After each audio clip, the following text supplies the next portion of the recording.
Hello guys, magandang araw. Dito na naman tayo ulit sa ating vlog. Vlog number 30.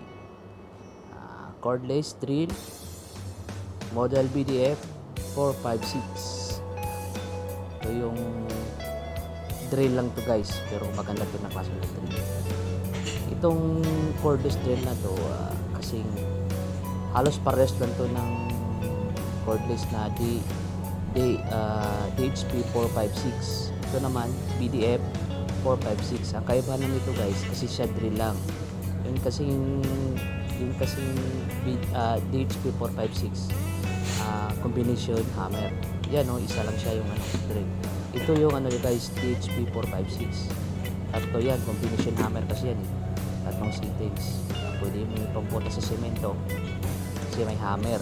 Yan kasing BDF 456 lang siya, drill lang siya. Pero yung pyesa nito guys, parehas lang, nagkakatalo lang sila sa gear. So guys, ang gagawin natin ngayon, gumagana naman siya guys, pero ang problema sa dito, ang reklamo ng customer yung gear, tuloy-tuloy natin, totoo ba?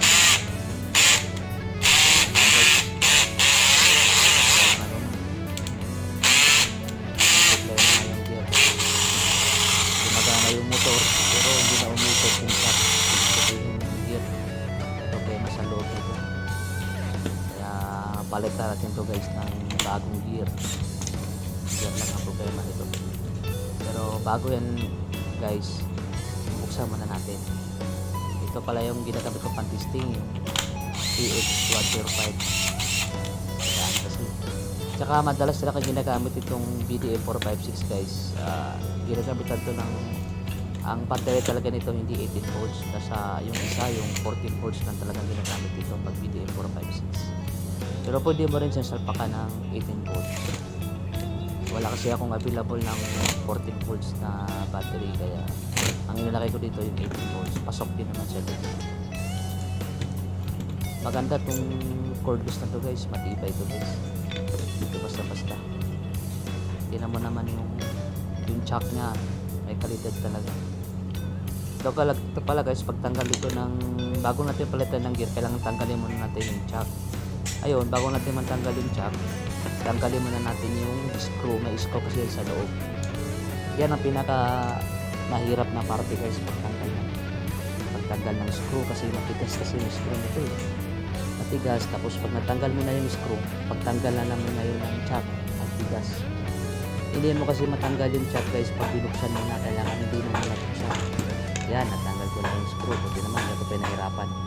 Ang ikot pala ng screw guys, baliktad. Baga yung nito, di ba yun sa mga natural na screw, di ba counterclockwise yung pagtanggal. Ito naman clockwise ang pagtanggal. Ito di ba baliktad yung thread, kaya baka pihit ka ng pihit, hindi siya lumuluwang, baka lalong sumisikip kasi iba nga yung screw nito, siya baliktad yung thread. Ayun guys, papakita ko sa inyo kung paano tanggalin yung chuck.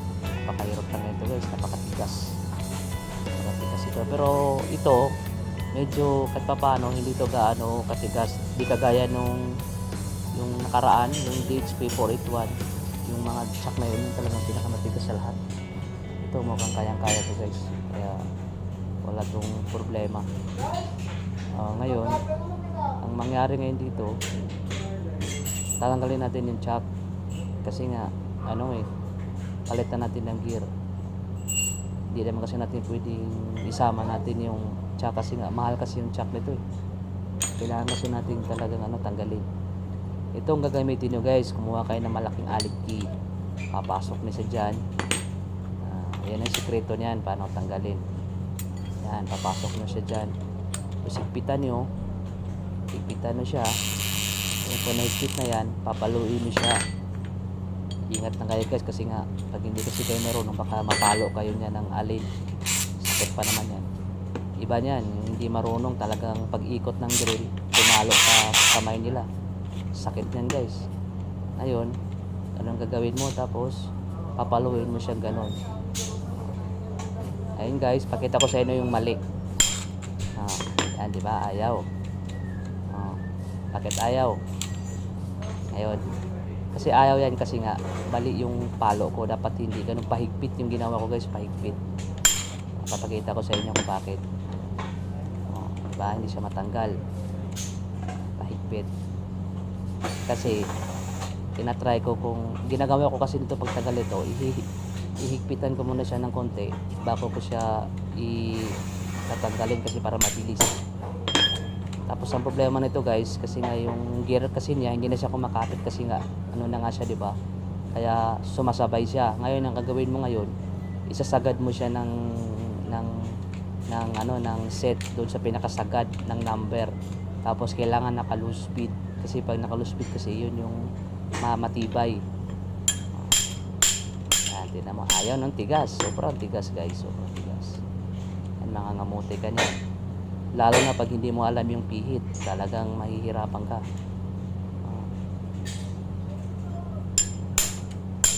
Yan, dapat ganyan guys. Kaso nga lang, hindi kumakapit yung gear. Ngayon, kung hindi talaga siya, hindi pa siya matanggal, kailangan mo na talagang mamanualin mo yan, babaklasin mo yan lahat. Pero ganyan talaga ang pinaka magandang paraan para matanggal. Tigas ano? Tagal. Sobrang tigas. May iba naman guys na malambot lang, isang palo mo lang. Tatanggal ka agad ito kasi medyo ano kasi ito eh. Sira kasi yung gear nito kaya yung hindi siya kumakapit. Kasi kung hindi sira yung gear niyan, mabilis lang kasi nga nakakapit siya. Baga hindi siya sumasabay pag ikot. Ito ngayon, sira nga yung gear, siya sumasabay yung ikot. Kaya kailangan biglain mo siya ng palo. Kailangan ng palo mo nito may tempo. Yan mo, tigas. Yan, mauubusan ka ng pasensya nito guys.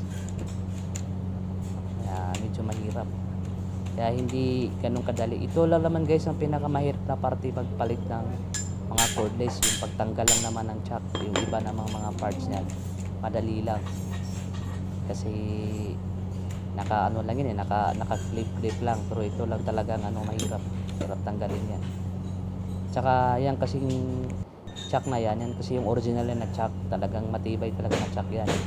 Bihira lang yan masisira din guys pag ganyan.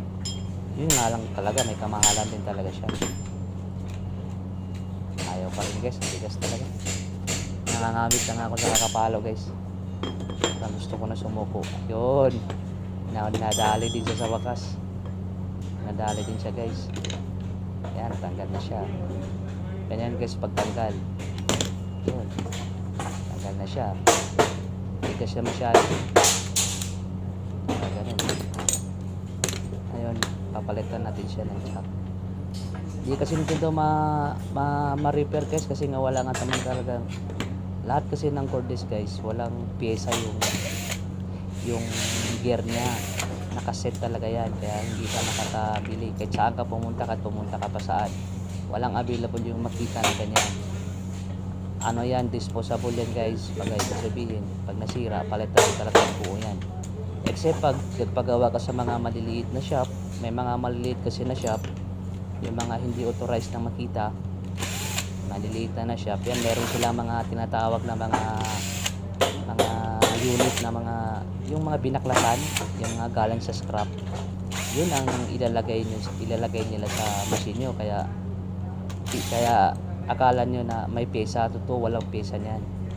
Siyempre kahoy na yun, di ba? Kinahuyan na nila, parang ito, yan, itatapon na. Pagkatapos nito, yung pinalitan ko, itatapon ko na yan. Ngayon, yung iba na may namimili ng scrap, binibili nila yung scrap na yan. Ayun, binabaklas nila yung isa-isa. Ayun, kasi depende naman kasi sa sira. Kung tutuusin guys, marirepair naman talaga tong gear. Kung ang problema lang kasi nito, wala kasi silang available na parts, kasi set. Marami kasing parts sa loob ng gear guys. Isa na dyan yung mga steel ball, ang daming steel ball yan. May mga gear dyan na iba-iba, maliliit na gear, madami yan. Kaya pag tinanggal mo yan, tapos hindi ka maingat, tapos nalaglag lahat, nako, mahirapan kang ibalik. Nawalan niya ng isang steel ball, wala na. Hirap ka na. Dito kasi, wala kaming ganun. Kaya, siyempre, ang ginagawa namin, palit talaga, pinapalitan ng buong gear. bahala na yung customer niyan kung anong gagawin niya sa gear niya, kasi ibabalik din naman namin yan sa customer eh. Kung ano kasi pinapalitan namin dito, pinabalik namin sa customer para makita ng customer na pinalitan talaga ng parts yung unit nila. Kaya ganun. Yun kasi ang rules namin dito guys, kung ano yung pinalitan kailangan ibalik sa customer, except pag warranty kasi hindi talaga namin yung pinabalik sa customer kasi nga warranty. Ba't pa natin ibabalik? Warranty nga, mamaya yung customer tawag nito, may alam din pala sa pagre-repair, tinanggal uli yung bago tapos binalik yung luma, tapos irereklamo na naman uli. Yan kasi purpose niyan. Tsaka yung mga warranty kasi guys, yung mga nasisirang ganyan, iniimbestigahan kasi yan. Inaalam namin kung ano talaga nagiging cause, kung bakit ganun nangyari. Kaya ako, marami ako mga ganyan na mga parts. Pag may time kasi ako, pinag-aaralan ko yan, ginagawan ko yan ng report kung anong problema. Yan yung laman niya guys, yan yung tinatawag na yoke. Yan yun siya, yung yoke. Magnet din siya guys, yoke. Wala kasing field coil to eh, ang tawag kasi niyan sa magnet na yan, yoke. Yoke ang tawag niyan. Yan naman yung isa, yung nasa lamesa, yan yung tinatawag na armature. Yan lang yung parts niya. Yan ang kaibahan guys sa tinatawag na carbon type na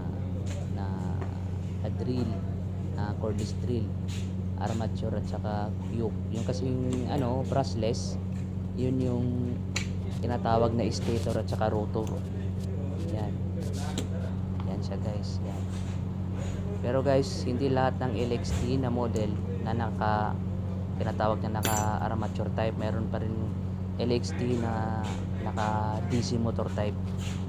Yun yung medyo mababang price, kasi mababa naman talaga yung price ng mga naka DC motor. Mas malakas kasi ito guys yung naka armature type at naka carbon brush. Nakaganda lang kasi nito guys, pag carbon brush na ang sira, carbon brush din napapalitan mo. Kasi ito kasing guys, ito kasing DC motor, may carbon brush naman yung DC motor, kaso nga lang wala naman tayong parts doon kasi nasa loob, saka hindi mo pwedeng buksan yun kasi nga naka-sealed yun eh. Kaya ang nangyayari noon, pag naubos ng carbon brush, bibili ka talaga ng bago. Ano na mangyayari noon? Kaya yung iba, may nakita ako sa internet, mga online selling na naghahanap ng carbon brush na nasira yung motor type nila. Sa totoo lang guys, wala ka talaga mabilhan na carbon brush niyan. Ito guys, palitan natin siya ng bagong gear. Yan yung part number ng gear niya. Yan, genuine talaga yan guys. Yan, bubuksan natin guys para makita niyo yung loob. Medyo mababa lang ang price ito guys, kasi drill lang kasi ito. Mas mahal kasi yung price ng gear ng DHP 456 kasi nga yun combination drill kasi yun. Yan, di ba? Para sa parehas. Ganon. Dito guys, sigurado ka na yung kinabit ng machine mo original, kasi lahat talaga dito original. Yan. Ganon lang kasi ito guys. Yan, nabuksan na natin, kakabit na natin. Ganun lang, mabilis lang talaga magkabit ito guys, kayang-kaya nyo magkabit ito. Yun nga lang, pag ang problema nga gear, mahihirapan talaga kayo. Kaya kung wala kayong ideya, padala na lang sa service center o kaya sa mga shop. May ibang mga shop nga guys na hindi nga marunong magtanggal yan. Kaya ganun. Yan, ito lang siya kadali guys. Yan yung settings niya, yung selector. Ikakabit mo siya dyan sa may parang titi. Yan dyan mo siya ikakabit. Yan, mag-select ka ng yung tinatawag na high speed at saka low speed. Kasi pwede mo kasi itong gamitin ng magbutas ka ng bakal. Siyempre, pag nagbutas ka kasi ng bakal guys, kailangan talaga naka low speed. Hindi kasi pwede naka high speed din, kasi nga uusok lang yung bakal na pinuputasan mo, pati yung tali mo masisira. Then, pag nagbutas ka kasi ng bakal, kailangan mabagal yung ikot. Pag mabagal ang ikot, mabilis makabutas. Yun po yung tandaan nyo guys, pag sa bakal lang ha. Pero pag sa mga kahoy at saka semento, kailangan talaga ng speed. Kaya yung mga unit guys na may makita ka kasi mga drill na pambakal, gugulat ka bakit ang bagal ng ikot, kasi ganun talaga yan siya guys. mabagal lang ikot niyan pero napakalakas niyan, hindi mo kayang pigilan. Saka ganun talaga pag nagbutas ka ng bakal, kailangan naka low speed. Yan. Saka guys, mag-ingat din kayo pagkabit ng motor nito kasi nga yung yoke niyan hindi yan baliktaran, meron din yang harap, merong likod, may gatla kasi yan. Kasi pag hindi mo kasi naipasok yan sa tama, hindi talaga yan magsasara. Tingnan mo sa akin, hindi yan magsasara. Hindi, di ba? Yan, kita mo? Hindi siya nagsasara. Kasi nga hindi nga siya nakalagay ng tama. Sinasabi ko sa inyo, hindi siya nakabaon ng mabuti. Kaya kailangan i-ano mo siya, baga i-align mo siya ng mabuti. Huwag mong pilitin pag sinara mo yan na medyo may buka, ibig sabihin hindi siya nakasalpak ng mabuti. Huwag mo siyang pilitin guys, kasi pag pinilit mo yan masisira yung housing mo. Kailangan tanggalin mo yan, hanapin mo kung saan banda ka nagkamali, kung saan bandang hindi naswak, kasi meron na yun sa gatla. Pag hindi kasi nakapasok, hindi talaga yun sa magsasara. Pinilit mo kasi yun guys, hindi magsara, maaaring sasayad yung armature sa yoke, masisira yung motor mo. Isang ikot lang yan guys, tapos yan lahat. Maaari din yung fan ng motor mo sumabit. May ganyan kasing pangyayari na meron kang naiwanang, madalas guys yung mga tornilyo naiwanan mo sa loob, tapos pinaandar mo yung makina. Pag pinaandar mo yan, yung ikot lang yan, tapos lahat yan. Siyempre may mga foil yan, di ba? Pati yung magnet, pag tinamaan yung magnet na yan, baklas yung magnet na yan. Guys, dyan kayo mahihirapan guys pagkabit yan, pag-align. Kasi mahirap talaga i-align yan pag wala kang ideya. Kasi maliit lang kasi yung space ng compartment niyan. Baga ibig sabihin, yung compartment na yan ng housing na yan, naka-design talaga yan para sa mga na yan. Baga 0-0 talaga yung niyan, ang allowance niyan. Kaya nga minsan, gugulat kayo na sumasayad, malamang yung housing ang problema. Baga ibig sabihin, manipis na yung ng housing, kaya maalog siya. Yan din ang ibang dahilan. Tingnan mo, hindi pa rin siya eksakto. Kita mo, may angat pa rin. Yan, ito yung magandang example guys na talaga hindi siya pumapasok ng mabuti. Ang problema niyan guys, yung yoke, hindi siya nakasabit, hindi siya nailagay ng tama. Pag nailagay mo ng tama yan, magki-click yan guys. Pag click yan, sarado na yung eksaktong pagsarado yan. Hindi pa rin, di ba? Nakakainis yan guys pag hindi ka talaga na maiinis ka, lalo na pag nagmamadali ka tapos gano'n nangyayari. Kaya ganyan, tingnan mo, pati ako nahihirapan ako kung bakit. Simple lang yan guys, kaya ba't ganyan yan. Pagod na kasi ako sa time na yan pauwi na kasi ako niyan, kaya gano'n. Tingnan mo, laki ng bukol sa kabila kaya hindi pumapasok. Yan, ganoon talaga guys pag uwian kung malapit ng uwian. Bawa last na lang kasi ito nagawa last na uwian mamadali pa yung may-ari, kaya ganoon. Pagod na rin, kaya ganoon lang nangyayari. Kailangan lang talaga yan guys, i-salpak ng mabuti. Sa salpak na yan, wala ka na poproblemahin yan, dire-diretso na yan. Diba? Kita mo? Diba? Hindi mo na kailangan pang talagang saradong-sarado. Tatornilyo mo na lang. Ganun lang yung kadali guys. Pag may alam ka, pero pag wala, abutin ka talaga ng siyam niyan. Maiinis ka pa dahil ayaw magsara. Kasi hindi mo nga nailagay ng tama yung Pag hindi mo nailagay ng tama yung yoke, talagang hindi yan talaga siya magsasara. Late lang kasi ng clearance nito. Napakaganda ng drill na to guys, talagang matibay ito. Talagang kahit ako bilid talaga ito. Pati yung mga housing niya, sulit yung housing niya. Hindi kagaya nung itong ginagamit kong cordless. Nakikita mo talaga sa quality ng plastic na ginamit. Iba yung ng ibang materials yung ginamit ito sa sa itong unit na to kaysa dyan sa yung ginagamit kong cordless na kulay puti yung battery. Siya mababa kasi nga medyo mababa din talaga ng mga materials na ginamit. Saka yan motor type kasi yan, ito kasi armature type. Yan. Diyan mo ilalagay guys yung carbon brush, dalawa, naka-clip lang din yung carbon brush niya. Kailangan marunong ka rin magkabit yan guys, kasi nga baka mabaliktad mo paglagay. Pag nabaliktad mo kasi yung paglagay, gagana yan, pero pag umabot na ng halimbawa nakakain na siya ng ilang yung carbon brush, hindi na siya gumagana kasi nga hindi na siya nakakabaon kasi nabaliktad yung paglagay mo ng carbon brush. Pag nabaliktad kasi hindi na siya may tutulak ng spring pababa kasi nga hanggang doon lang baliktad. Dapat nasa tama yung posisyon. Pag nasa tama yan, talagang tuloy-tuloy yan hanggang maubos. Yan, napakaganda ng dito guys. Saka yan, tingnan mo rin yung butas guys. Pag pag deform na yung butas na yan, kailangan palitan mo rin yan kasi nga pag hindi mo pa pinalitan yan, sasayad yung armature sa yoke. Kaya minsan ba napapansin mo, bakit maingay? Pinalitan ko na lahat. Hindi ka nagpalit ng ganun ng cover. Doon kasi papasok yung bearing ng armature. Yun di bali yun yung balance niya. Hindi na magbabalance sa loob. Dapat wala din tama yun. Ayan guys, nagkabit na natin guys. Bukan na natin.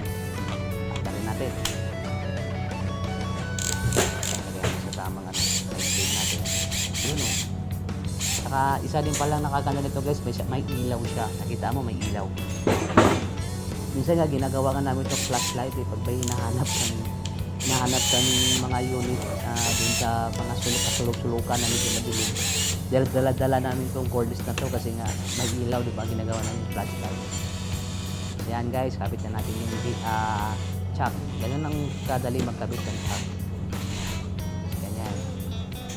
Pitan mo, pagkatapos mo pitan, kabit mo na yung screw. Kailangan yung kabit mo yung screw guys kasi nga pag nag-reverse ka kasi pag walang screw, lalabas yung chuck mo. Kasi nga walang screw, di ba? Lahat kasi ng mga drill kahit cordless drill guys, basta may reverse, may screw talaga yan. Kasi nga pag wala kasing screw, pag ni-reverse kasi yan, matatanggal mo yung chuck. Yan ang dahilan. Pero yung mga drill na walang reverse, may mga drill kasi na walang reverse, puro forward lang. Yan, walang mga screw yan. Guys, okay na guys. Okay na. Para okay na. Para gamitin ko guys. Ganda lang ko. Panalo ka nito. Pag may ganito ka guys, talagang hindi ka talagang tatagal sa'yo to. Carbon brush lang lagi po papalitan nito. Ganun siya katibay guys. Ito guys, BDA 456 cordless drill. Drill lang to guys ha, wala tong hammer. Pang drill lang talaga to, pang aluminum, pang kahoy. Itong kabila naman yan yung DHP 456, yun yung may hammer, yung pwede mong pamputa sa simento yan. Diba, kita mo guys? Kasi lang kailangan, nagkakaiba lang talaga yan sila sa gear. Yung gear kasi parang dalawang layer yung gear ng DHP 456 kasi may hammer. Yan, medyo maiksi yung BDA 456 kasi drill lang. Mahaba yung DHP 456 kasi na may hammer na siya. So guys, salamat sa uulitin. Sana hindi kayo magsawa. Salamat. Salamat sa panonood. Saka abangan yung susunod kong mga vlog. Salamat po.